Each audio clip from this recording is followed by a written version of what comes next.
Ya, selanjutnya adalah sesi pertanyaan. Sudah banyak sekali pertanyaan yang diajukan kepada kami di sini. Oke, eee, kita masuk pada sesi pertanyaan. Pertanyaan pertama, ditujukan kepada mungkin ini silakan nanti mungkin saya pertama tujukan kepada Dokter Widi dulu ya. Dari Haryati Latif, pertanyaannya adalah, jika self harm dilakukan untuk mengurangi rasa tertekan, lalu setelah itu apakah orang tersebut masih memerlukan bantuan medis? Perilaku ini dilakukan secara sembunyi-sembunyi. Adakah ciri yang dapat diketahui oleh keluarga sehingga bisa diberikan bantuan? Mungkin pada Dokter Widi. Terima kasih, Dok. Ini pertanyaan dari Ibu Haryati Latif ya, Dok ya? Ya. Jadi, apakah setelah melakukan self harm terus udah merasa nyaman, perlu bantuan medis atau tidak? Jadi kalau misalnya seperti ini, jadi yang namanya self harm itu seperti kita makan. Kalau kita lapar, kan kita nanti solusinya makan gitu. Tapi self harm ini bukan solusi yang tepat. Ini justru solusi yang berbahaya gitu. Jadi kalau seseorang sudah melakukan self harm, setelah merasa lebih nyaman, di masa depan ini bukan tidak mungkin akan menghadapi masalah yang serupa, kemudian akan melakukan self harm lagi. Nah, apabila perilaku ini sudah berulang terus, ya ini sudah perlu bantuan, sudah perlu ada intervensi. Terus kemudian yang pertama dari secara fisik dulu. Ini kan kalau self harmnya itu misalnya dengan cutting, itu kita harus lihat juga dia merawat lukanya itu bagaimana. Itu juga suatu hal yang jangan sampai dilupakan gitu. Jadi ada bahaya infeksi dan lain sebagainya. Jadi bukan hanya murni ini adalah masalah psikis gitu. Ini sebenarnya ada masalah fisiknya juga gitu. Terus apa sih ciri-cirinya orang yang misalnya nih memiliki kebiasaan self harm? Yang pertama, ada bekas luka. Biasanya kalau itu suka ada di lengan, di antara pergelangan tangan sampai siku. Biasanya cuttingnya yang gampang itu di situ. Atau di paha. Cuman kan kalau misalnya di paha mah susah ngelihatnya ya. Jadi secara fisik ada bekas lukanya kayak seperti sayatan-sayatan gitu. Kemudian biasanya apabila melakukan self harm yang berulang, kemungkinan dia punya masalah sosial. Nah ini masalah sosialnya apa? Kita bisa lihat, oh ini lagi banyak masalah nggak? Terus yang kedua tuh mungkin dia itu akan disertai oleh gangguan psikiatri yang lain. Misalnya kalau disertai dengan gangguan depresi, mungkin cenderungnya kelihatannya dia banyak menarik diri, nggak mau bergaul, males ngobrol, yang tadinya misalnya ceria jadi banyak diem gitu. Kemudian sering terlihat murung, nggak bersemangat, dan mungkin nggak punya motivasi hidup. Kurang lebih sih itu ya, kalau untuk self harm. Sekian, Dok. Ya, terima kasih Dokter Bidi. Jadi kita tetap harus juga perlu ada bantuan medis yang dilakukan ya Dok ya. Oke, selanjutnya pertanyaan dari Lisa Hairani. Lisa Hairani juga memiliki pertanyaan yang sama dengan tadi Bu Haryati. Tapi ada satu pertanyaan yang beliau sampaikan, Dok. Jadi apakah jika pertanyaan mengenai bunuh diri itu sesuatu yang perlukah ditanyakan kepada keluarga, mungkin kepada keluarga yang kita kenal ataupun kenalan yang kita tahu bahwa dia melakukan cutting dan self harm lainnya, apakah pertanyaan itu tidak akan memicu justru untuk melakukan ide bunuh diri, Dok? Ya, terima kasih, Dok. Ini menjawab pertanyaan dari Lisha Hairani. Perlu ditanyakan nggak sih ide untuk bunuh diri itu? Jadi memang ada mitos kalau misalnya kita menanyakan ide bunuh diri, nanti kedepannya malah jadi dapat ide dan melakukan bunuh diri. Sebenarnya tidak seperti itu. Jadi perlu sekali kita nih menanyakan ide bunuh diri, karena mereka yang melakukan self harm ini memiliki resiko untuk melakukan bunuh diri lebih tinggi dibandingkan yang tidak gitu. Nah, yang menjadi masalah itu bagaimana cara menanyakannya. Jadi kita teknik menanyakannya. Intinya itu untuk menanyakan hal seperti ini kita harus menanyakan dengan jelas. Jadi kita nggak boleh muter-muter gitu. Jadi nanyanya, kamu pernah nggak sih kepikiran untuk menyakiti diri sendiri gitu. Kita bisa langsung aja, pernah kepikiran untuk bunuh diri nggak? Kita sampaikan, berikan berikan kepastian bahwa kalau misalnya di sini kita ngobrol di sini tuh aman kok, gitu loh. Saya nggak bakal menjudge. Jadi kan kadang-kadang ada yang keceplosan nggak boleh kalau bunuh diri itu nanti dosa lah, inilah itu. Orang yang kepikiran untuk bunuh diri, mereka tahu bahwa ini dosa. Tapi dari cara berpikirnya, karena yang namanya gangguan depresi itu kan ada gangguan neurotransmitter yang membuat pola pikir kita menjadi mengalami distorsi. Nah, solusi satu-satunya untuk keluar dari masalah ini adalah bunuh diri gitu. Kalau yang sudah sangat berat memang seperti itu. Jadi terlepas misalnya memang dari agama memang nggak boleh gitu ya, memang haram gitu. Tapi kalau misalnya kita sampaikan itu, nanti akan memberikan dampak yang semakin negatif. Jadi nanti dia akan berpikir, oh iya ya bener ya, saya udah seperti ini, saya nggak ngerti agama lagi, saya mau melanggar agama lagi, saya banyak dosanya. Justru itu akan membuat dia merasa lebih tidak aman dan kecenderungan untuk bunuh dirinya bertambah. Jadi satu hal yang paling penting itu jangan pernah menjudge. Jadi kita tanyakan alasannya apa sih yang membuat kamu tuh kepikiran seperti ini gitu. Jadi yang paling penting itu adalah pertanyaan. Jadi apa yang bisa saya bantu untuk mengurangi penderitaan kamu, atau apa sih yang bisa saya bantu. Jadi sebenarnya intinya ada di situ. Kurang lebih seperti itu, Dok. Terima kasih, Dr. Widi. Oke. Oke, selanjutnya mungkin masih ada beberapa, Dr. Widi, pertanyaan yang terkait dengan, ini mungkin pertanyaan bisa juga sharing dengan Kang Kermit ya, dari Ibu Lady, Teh Lady Sekar Mayang ya.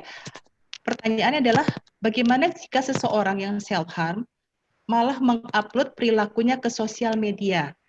Nah, ini siapa yang mau jawab? Apakah Dr. Widi mungkin ya? Dr. Widi, setelah itu mungkin Kang Kermit boleh urun saran ini? Silakan. Ya, terima kasih, Dok. Jadi pertanyaan dari Mbak Lady Sekar Mayang, bagaimana jika orang tersebut malah mengupload perilakunya ke sosial media yang ditujukan ke teman-teman dekatnya? Jadi pertama, kalau misalnya mendengarkan masalah ini, mungkin ada beberapa yang berpikir, aduh, itu mah lagi cari perhatian. Tapi sebenarnya kita baiknya tidak berpikir ke arah sana dulu. Jadi kita berpikir mungkin ini adalah satu-satunya cara yang terpikir sama dia untuk mencari pertolongan. Jadi mungkin ini adalah suatu bentuk cry for help gitu ya. Jadi dia tuh mau minta tolong tapi nggak tahu ke siapa, gimana cara ngomongnya, dan caranya untuk minta tolong ya seperti itu. Jadi baiknya kalau misalnya ada teman dekat kita mengupload perilakunya tersebut ke sosial media, ya seperti tadi bisa kita tanya kenapa, apa yang bisa saya bantu, kemudian ditawarkan kira-kira kalau misalnya kita memang memungkinkan apa mau ditemenin untuk konsultasi, misalnya boleh misalnya mau ke dokter, ke psikolog atau ke psikiater gitu, kurang lebih seperti itu. Jadi kalau misalnya ada teman yang seperti itu, kita sebaiknya positive thinking dulu aja. Mungkin memang dia nggak tahu caranya minta tolong.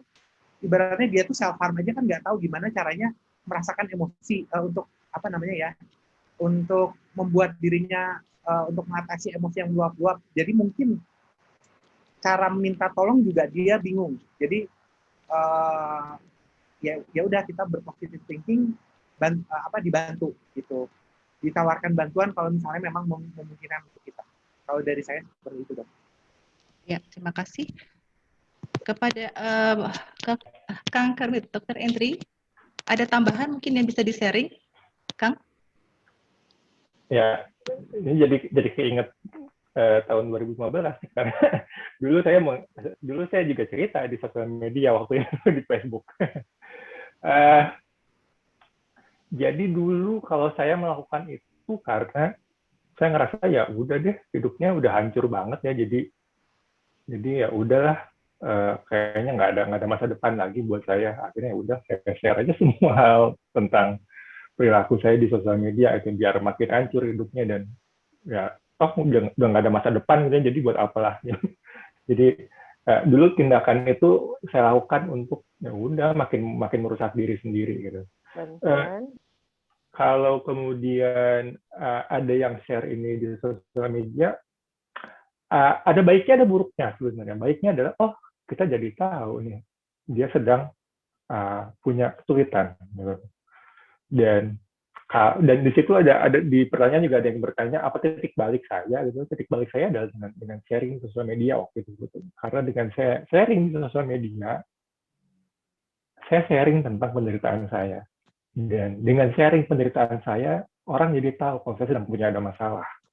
Kalau saya nggak sharing di sosial media waktu itu, orang nggak tahu kalau saya sedang butuh bantuan. Gitu. Sisi buruknya memang takutnya ntar ditiru orang gitu ya, jadi kayak ngasih ide buat orang. Tapi sisi baiknya adalah kita jadi tahu orang ini ada masalah, dan sisi baiknya adalah kita menawarin bantuan. Dan waktu itu juga ketika saya share di sosial media, tiba-tiba banyak banget orang yang menghubungi untuk menawarkan bantuan, dan termasuknya ada di kota Bambang Sio Aji yang tiba-tiba ngajakin ketemuan dosen saya yang jauh di atas gitu, ngajakin ketemuan, Met, yuk mau ketemu main ke Cicendo katanya, dan sampai nawarin kerja waktu itu Kang Aji. Kalau Kang Aji nggak tahu, nggak pernah baca saya di sosial media tentang saya sedang lagi ada masalah, mungkin Kang Aji nggak akan menghubungi saya. Gitu. Kang Aji kok tiba-tiba menghubungin gitu ya. Dan banyak sekali beberapa orang waktu itu menghubungi saya gara-gara postingan saya itu, dan akhirnya sebagian dari yang menghubungi saya itu justru sebetulnya bukan orang-orang dekat saya. Gitu. Dan mereka menghubungi saya menawarkan bantuan. Jadi kalau ada orang yang sharing di sosial media, kalau memang kita peduli, ya kita bisa kontak aja. Kenal atau nggak kenal, nggak apa-apa. Nggak kenal baik juga nggak apa-apa. Kita hubungi, aku pengen cerita, pengen denger dong cerita kamu kayak gimana. Gitu. Sehingga jadi apa ya? Jadi kita tahu bahwa ada orang yang perlu bantuan. Ya, kelihatannya PR buat kita nih, Dr. Widi, dan kita yang berasal dari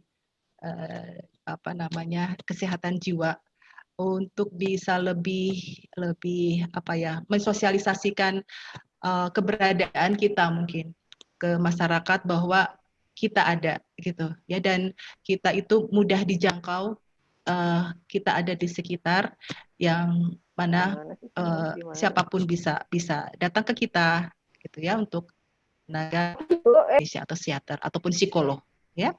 Oke, terima kasih sharingnya Kang Kermit. Oke, lanjut untuk pertanyaan selanjutnya. Ini jauh banget nih dari saudari kita yang berada di Sabah, Malaysia. Ya, pertanyaannya untuk mungkin ke Dr. Widi, bagaimana dengan yang sering ingin segera diambil Tuhan tapi tidak melakukan self harm? Ya, ini dari Sabrina di Malaysia. Mungkin nanti Kang Kermit juga mungkin bisa ikut sharing ya. Mangga Dr. Widi. Terima kasih Dok. Ini kepada Ibu Sabrina dari Malaysia ya. Jadi kalau misalnya sering kita kayaknya segera cepat-cepat dipanggil Tuhan deh. Ada kemungkinan kalau kita sering memiliki pikiran seperti itu, kemudian ada perasaan putus asa, perasaan tidak berharga, itu ada kemungkinan sedang mengalami gangguan depresi.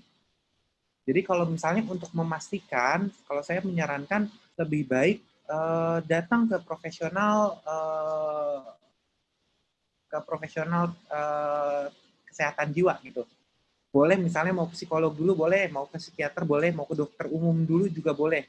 Nanti akan dilakukan pemeriksaan, kalau misalnya memang memenuhi kriteria diagnosis, oh iya ternyata ini memang sedang depresi, karena orang yang sedang mengalami gangguan depresi cenderung memiliki pemikiran yang sama, yaitu tadi, itu kayaknya saya pengen cepat dipanggil Tuhan aja deh.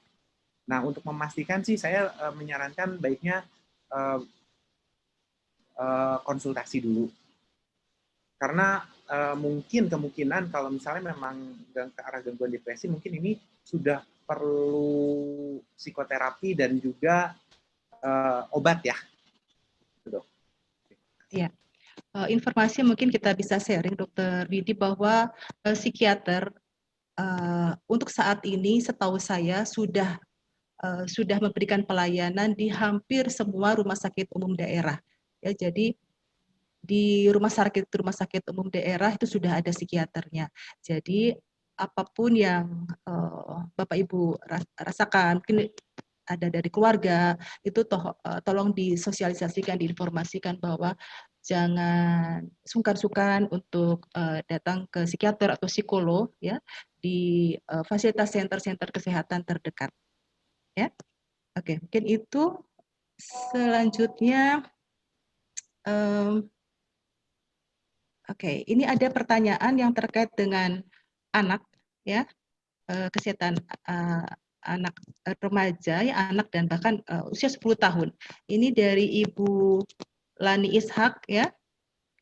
Pertanyaannya adalah apa yang harus dilakukan untuk anak usia 10 tahun yang bila tertekan atau melakukan kesalahan suka memukul kepalanya sendiri. Kemudian juga ada yang terkait dengan perilaku anak dari Ibu Utitia Dewi Chandrasari, menanyakan anaknya mengalami self harm dan sudah minta ke psikiater, tetapi belum saya bawa ke psikiater, tapi baru ke psikolog, tapi belum terlihat hasilnya. Apa tindakan saya selanjutnya? Ya, mungkin untuk lebih detailnya hal ini bisa yaitu tadi saya sarankan untuk ke psikiater ataupun psikolog terdekat, dan ada psikiater yang khusus ya untuk penanganan masalah anak remaja ya, yang menangani kasus-kasus dengan anak usia di bawah dari 18 tahun. Ya mungkin untuk pertanyaan Ibu Uti Tia, Dokter Widi bisa disampaikan mengenai sudah dibawa ke psikiater, sudah dibawa ke psikiater, tapi dibawa karena baru ke psikolog, belum terlihat hasilnya gitu. Nah, apakah tindakan selanjutnya ini mungkin bisa ada saran, Dokter Widi? Ya, terima kasih Dok. Jadi ini untuk yang dari Ibu Lani Ishak ya Dok ya? Iya. Yang apabila anak usia 10 tahun bila tertekan atau melakukan kesalahan suka memukul kepala sendiri. Jadi biasanya anak-anak itu akan melakukan memukul self harm ini kalau misalnya dia merasa frustrasi. Jadi kita perlu tahu dulu sebenarnya apa sih yang membuat si anak itu kalau melakukan kesalahan itu sampai setertekan itu gitu loh. Jadi kita juga harus memperhatikan bagaimana sikap kita. Kenapa sih anak ini kalau misalnya tertekan memang kalau misalnya salah emang kenapa sih gitu. Dan kalau misalnya mau lebih yakin, kalau saya sih memang menyarankan ada psikiater yang sudah konsultan khusus anak remaja biar mungkin jawabannya akan lebih memuaskan ya. Kemudian untuk Ibu Utitia Dewi Chandrasari, jadi anaknya mengalami self harm, sudah minta dibawa ke psikiater, tetapi belum dibawa ke psikiater, baru ke psikolog, dan belum terlihat hasilnya. Apa tindakan saya selanjutnya? Jadi begini, kalau misalnya yang saya tahu, kalau dari psikolog itu, modalitas terapinya itu yang bisa diberikan itu adalah psikoterapi. Tidak boleh memberikan obat. Oleh karena itu memang ini memang akan perlu berproses gitu Bu. Jadi kalau misalnya memang Ibu ingin lebih maksimal, psikoterapinya tadi tuh bisa dibarengi juga dengan penggunaan obat. Siapa tahu memang selain self harm ini ada permasalahan kondisi psikiatri yang lain gitu. Jadi kalau misalnya memang anaknya sendiri sudah minta dibawa ke psikiater, karena begini, anak itu biasanya takut ke dokter. Kalau misalnya ini sampai minta untuk dibawa ke psikiater, berarti masalahnya sudah cukup besar. Jadi kalau memungkinkan sih, saya menyarankan boleh saja dibawa berobat ke psikiater. Gitu. Ya, Dokter Widi, selanjutnya mungkin kita ke kanker. Ini ada beberapa pertanyaan yang ditujukan kepada beliau. langsung saja ini dari ya Pak Hendro, dari Pak Hendro Prakoso kepada Kang Kermit ya. Pertanyaannya adalah mengapa Anda merasa menderita luar biasa padahal Anda punya peluang untuk studi di luar negeri yang tidak dimiliki banyak orang. Gimana Kang, boleh cerita? Ya, sering-sering dapat komentar kayak gini. Eh, dan masyarakat juga sering komentar kayak gini ketika mendengar cerita kayak misalkan vokalisnya Linkin Park yang bunuh diri ya. Kenapa sih bunuh diri gitu ya? Kok udah sukses sedunia begitu malah bunuh diri? Mungkin yang baru-baru juga banyak hal-hal kayak gitu. Kenapa sih gitu ya? Buat saya nggak ada relevansinya gitu ya. Orang itu bisa sukses dan lain-lain tapi tetap menderita. Itu hal yang nggak berhubungan sebenarnya. Penderitaan emosional itu nggak ada kaitannya dengan status seseorang. Bahkan saya juga pernah dihubungin oleh beberapa selebgram dan lain-lain. Setiap orang punya penderitaannya masing-masing. Meskipun nggak pernah terlihat gitu ya, apalagi di sosial media. Karena sosial media kan isinya cuma yang bahagia. Setiap orang punya penderitaannya masing-masing, setiap orang punya pertarungannya masing-masing. Terlepas siapapun orang itu. Dan untuk saya juga waktu itu ada pertarungan saya sendiri gitu, dan memiliki, dan waktu kan baru mau wisuda dan saya punya gelar MPH itu juga malah semakin menyiksa saya waktu itu, karena saya ngerasa saya tuh harusnya bersyukur saya punya gelar MPH, tapi kok saya malah menderita ya gitu ya. Dan itu membuat perasaan saya sendiri malah makin menderita, karena saya sadar saya nggak bersyukur waktu itu, dan tapi nggak tahu gimana caranya saya tidak berhenti untuk berpikir untuk hal itu, sehingga itu makin menyiksa saya. Dan ini pola yang sering saya dapatkan pada orang-orang yang juga sangat sukses dalam tanda kutip gitu ya. Karena kayak misalkan Chester Bennington, vokalis Linkin Park ini gitu ya. Mungkin gitu ya, dia merasa bahwa saya sangat sukses, punya jutaan dolar dan lain-lain, tapi saya tetap merasa nggak happy. Wah, saya benar-benar keparet nih gitu ya, punya kaya tapi nggak happy, akhirnya makin menderita ya. Jadi pola-pola seperti ini sangat-sangat sering terjadi, dan respon orang yang nggak mengerti juga jadinya malah makin menyiksa kita gitu ya. Waktu itu orang tua saya juga bilang bahwa kenapa sih, kan kamu dokter gitu, kenapa malah nggak bisa ngatasin hal kayak gini gitu.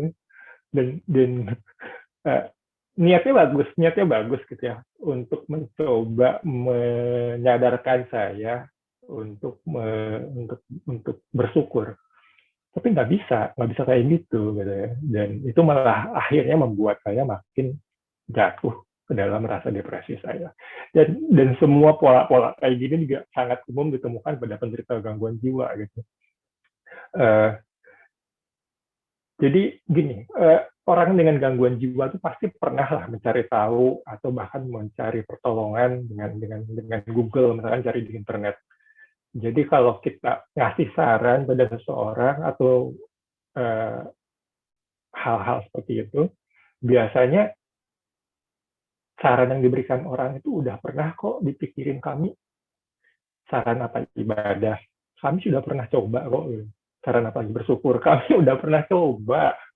Saran apa lagi olahraga, kami juga sudah pernah Google bahwa olahraga baik untuk kesehatan jiwa. Jadi semua saran yang disarankan oleh orang-orang terdekat atau siapapun kepada kami udah pikirin kok, kami juga udah pernah coba. Jadi peran dari support system itu adalah bukan untuk memberikan saran sebetulnya. Peran dari support system itu adalah untuk bisa mendengar, bisa tetap memperlakukan kami sebagai manusia normal yang nggak cacat gitu. Peran support system adalah menemani kami ketika kami sangat takut untuk pergi ke psikiater. Peran support system adalah mau masuk ke dalam ruang konseling yang bagi sebagian besar orang sangat menakutkan. Dan itulah peran-peran support system. Jadi peran support system adalah bukan untuk memberikan saran, tapi ya sebagai support gitu ya, mendengar dan menemani.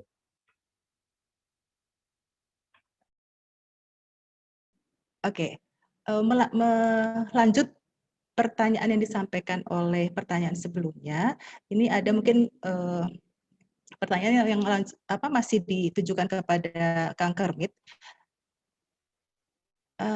Apakah dari Dokter Santi, apakah hingga saat ini masih teringat Kang Kermit pada momen kejadian ketika percobaan melukai diri itu pernah dilakukan?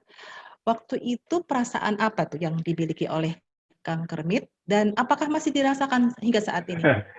Saya nggak akan lupa, kayaknya menit ke menitnya sangat ingat sampai sekarang pun, karena selain memang ya hal yang sangat penting sekali, dan juga saya sudah sering banget menemui orang yang pengen cerita pada saya, dan akhirnya kami saling bercerita satu sama lain. Jadi cerita saya udah kayaknya ribuan kali kayaknya diceritain sama orang, baik itu di webinar maupun di seminar. Jadi kayaknya udah hafal banget di luar kepala. Rasanya apa waktu itu? Rasanya pengen escape, pengen pergi, pengen hilang penderitaannya gitu ya. Tapi nggak tahu caranya gimana. Makan, muntah lagi gitu ya. Mau tidur biar bisa nggak mikirin terus, nggak tidur gitu ya. Jadi satu-satunya cara waktu itu adalah ya mati waktu itu. Atau untuk sebagian orang dalam topik kita adalah dengan melukai diri, karena yang melukai diri ya sangat sakit sehingga fokusnya teralih pada rasa sakitnya.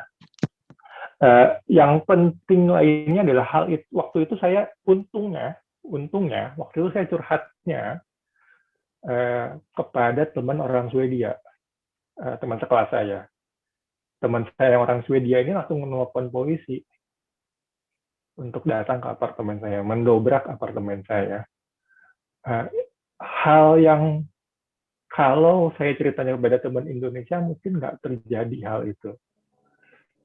Jadi saya kok di situ ada pertanyaan lain di dalam chatting, apa yang membuat saya bisa bertahan, titik balik sebetulnya bukan karena saya kuat, bukan karena apa, tapi karena saya bisa bertahan hidup, satu-satunya alasan adalah karena ada polisi ke tempat saya.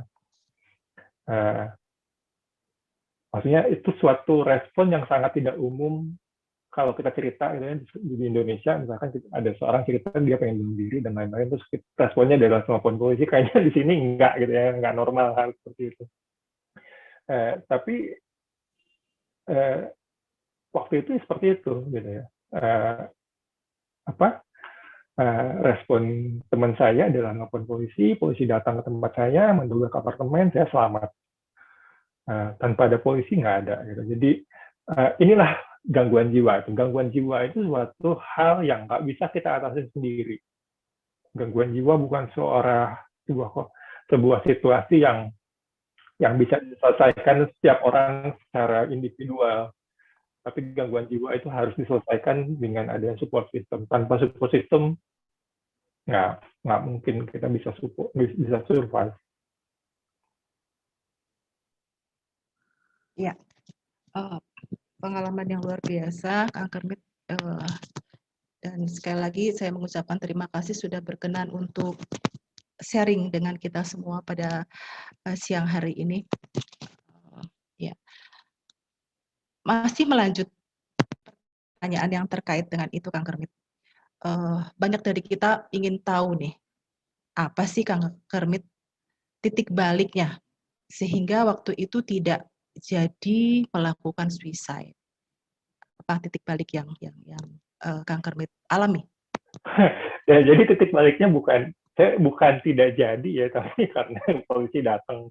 Kalau nggak ada polisi sih ya udah jadi itu. Titik baliknya adalah saat saya sharing di sosial media. Dengan saya sharing, semua orang tahu. Awalnya beberapa orang berpikir ini adalah bercandaan. awalnya ada beberapa orang yang bilang ini drama, karena saya terlalu banyak gaul sama gadget dan lain-lain. Tapi di antara ada komentar-komentar seperti itu juga akhirnya ada banyak juga orang yang kemudian menawarkan bantuan, kenal atau nggak kenal. Ada yang kemudian ngajak ketemuan cuma untuk makan bakso. Ada yang tiba-tiba ketemuan buat keliling Bandung. Ada tiba-tiba Kang Aji SP Mata yang tiba-tiba ngajak ketemuan di channel terus nawarin kerjaan, tiba-tiba banget. Ada Medi di Cibabat SPS, teori depresi. Orang-orang yang nggak terlalu saya kenal dengan dekat, tapi mereka menawarkan bantuan gitu. Dan itu cuma bisa terjadi karena mereka tahu dengan apa yang saya alamin. Jadi kalau ditanya titik baliknya adalah dengan saya bercerita secara luas tentang kondisi saya gitu. Dan itu yang membuat kemudian orang bisa memberikan bantuan karena mereka tahu. Iya. Mungkin terima kasih tadi beberapa kali Kang Kermit menyatakan terima kasihnya kepada Dokter Aji ya, oftalmologis dari Rumah Sakit Cicendo. Terima kasih dok. Ada Kang Aji itu di peserta juga. Oh ya, yaitu dia. Ya terima kasih dok sudah berkenan ya memberikan suatu suatu bantuan ya, bukan hanya bidang beliau saja sebagai spesialis mata, tapi juga peduli terhadap sesama, terutama yang sedang mengalami masalah mental illness. Untuk pertanyaan, kita beralih kepada Dr. Widi mungkin ya, Dok. Dari Alvia Maulina Santri, beberapa bulan yang lalu saya didiagnosis menderita bipolar disorder yang mengharuskan saya kontrol ke psikiater setiap 2 minggu sekali dan tentu saja saya mengkonsumsi obat. Keluarga saya tidak begitu setuju saya pergi ke psikiater. Ya, apalagi sampai mengkonsumsi obat. Ini wacana yang sangat umum kita hadapi. Demikian ya Dr. Widi. Mereka terus-terusan berbicara tentang efek buruk menggunakan obat jangka panjang dan menganjurkan saya memperbanyak ibadah. Mereka keluarga saya baru akan berhenti bicara bila bekas luka sayatan dan memar di lengan atau di bagian tubuh saya yang lain. Saya menyakiti diri karena saya tidak bisa mengendalikan emosi, numbness, dan agar keluarga saya menutup mulut mereka. Jadi ya pertanyaannya mungkin bagaimana untuk mengatasi kondisi ini ya, Dokter Widi. Terima kasih dok. Ini kepada Alvia Maulina Santri. Andri, ya. Ya, stigma.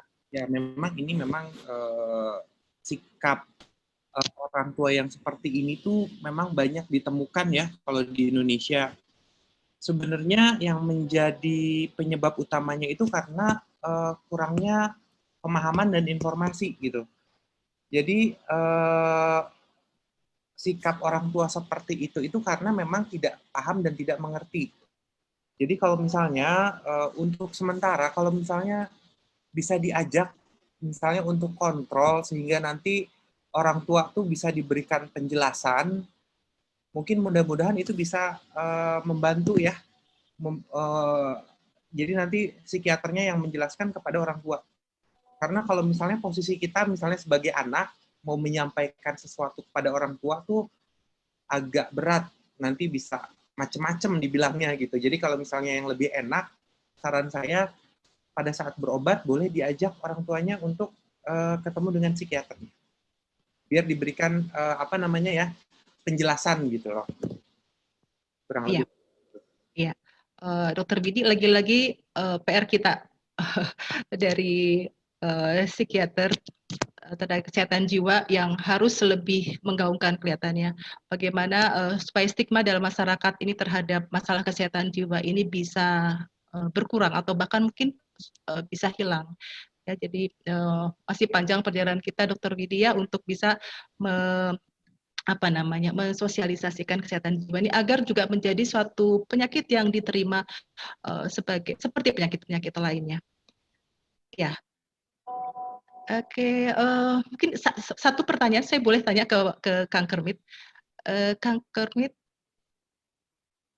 untuk saat ini, apakah masih ada hal-hal yang terkait dengan self harm yang ide yang masih dirasakan oleh Kang Kermit, dan penata laksanaannya apa yang sudah dilakukan hingga ini? Mungkin bisa sharing sehingga kalau misalkan ada di antara penyintas yang ada di peserta bisa menjadi arahan. Ya, kalau saya ditanya hal seperti ini, biasanya saya selalu bilang bahwa saya saat ini lebih memilih untuk tidak menggunakan saya sudah sembuh, tapi saya memilih untuk berkata bahwa saya sudah berdamai dengan kondisi kejiwaan saya. Bedanya apa? Bedanya karena untuk beberapa kondisi kita nggak bisa hilang banget untuk masalah-masalah kejiwaan gitu ya. Kadang-kadang masih ada lah saya malas bangun gitu ya dari kasur dan lain-lain. Cuman sekarang udah ngerti gitu ya. Kalau ada hal seperti itu terjadi, oh ini lagi lagi blues aja gitu. Dan dengan saya bercerita tentang kondisi saya pada siapapun, saya sangat terbuka gitu ya, termasuk di kantor. Orang kantor pun juga jadinya karena mereka mengerti ya, mereka juga nggak malah kalau saya lagi ada lagi nggak bisa bangun dari kasur, mereka nggak apa-apa, saya nggak masuk kantor. Dan punya tempat di mana saya bisa sangat terbuka dengan kondisi saya tanpa rasa takut, itu buat saya sangat, itu salah satu tujuan saya kenapa saya nggak pernah menutupi kondisi saya. Karena sebagian besar orang, mereka selalu diliputi rasa takut ketahuan mereka mengalami gangguan jiwa, takut kemudian dijauhi oleh orang-orang, takut distigmakan dengan dalam tanda kutip orang gila, dan rasa takut itu dihilangkan dengan ya udah terbuka aja dengan kondisinya. Kalau saya lagi down, ya saya akan bilang saya lagi down gitu ya. Jadi saya bersyukur saya punya kemampuan untuk bisa sangat terbuka seperti itu dan punya lingkungan juga yang sangat mendukung. Tapi kalaupun ada respon-respon yang negatif, buat saya nggak masalah, karena kalau ada respon-respon yang negatif, buat saya itu mereka berarti memang belum mengerti dan nggak masalah. Saya juga dulu pernah ada dalam posisi yang sama sekali nggak ngerti tentang gangguan mental, padahal saya dokter gitu ya, apalagi masyarakat awam. Orang-orang berkata, wah kamu harus makin banyak sih ibadahnya, itu kamu nggak bersyukur, kamu tuh punya S2 dari luar negeri. Buat saya nggak masalah itu. Dengan saya bercerita terbuka, masyarakat juga akan mulai mengenal. Mereka mungkin nggak akan langsung bisa ngerti, nggak masalah, karena proses pembelajaran itu akan berjalan. Gitu. Jadi, tapi setidaknya dengan saya membuka diri, orang tahu bahwa ada hal seperti ini loh. Masalah nanti akan belajar atau enggak itu masalah lain. Oke, ya. Ternyata waktu sudah menjelang pukul 3, sudah di penghujung acara. Kita harus berpisah, walaupun masih banyak beberapa pertanyaan yang masih belum terjawab. Kami mohon maaf untuk pertanyaan-pertanyaan yang belum bisa dijawab. Mungkin nanti bisa menyampaikan pertanyaan tersebut tadi seperti saya sampaikan adalah ke center-center yang terdekat. Sudah tersedia psikiater ataupun psikolog di rumah sakit umum daerah setempat se-Indonesia, setahu saya seperti itu. Alhamdulillah, Rabbil Alamin, kita sudah selesai untuk topik mengenai self-harm, mengenal self-harm pada siang hari ini. Banyak kiranya yang bisa kita pahami, tambah wawasan ya bagi kita semua. Mudah-mudahan apa yang kita sudah dengar dan kita sharing pada hari ini bermanfaat buat diri kita, buat keluarga, buat kenalan, buat orang-orang di sekitar kita. Ya, terima kasih sekali lagi kami sampaikan yang sebesar-besarnya kepada para pembicara, dua pembicara yang hebat, yang luar biasa. Kita applause untuk mereka berdua, ya, kita applause untuk mereka berdua. Terima kasih, mudah-mudahan apa yang disampaikan manfaat menjadi amal kebaikan untuk mereka berdua. Dan kami sampaikan kembali, jangan lupa untuk tetap stay in tune dengan program P2A, Patepang di awang-awang 2 minggu yang akan datang di waktu yang sama. Sekali lagi terima kasih untuk semua peserta dan narasumber yang luar biasa. Mohon maaf kalau ada yang kurang berkenan. Wassalamualaikum warahmatullahi wabarakatuh.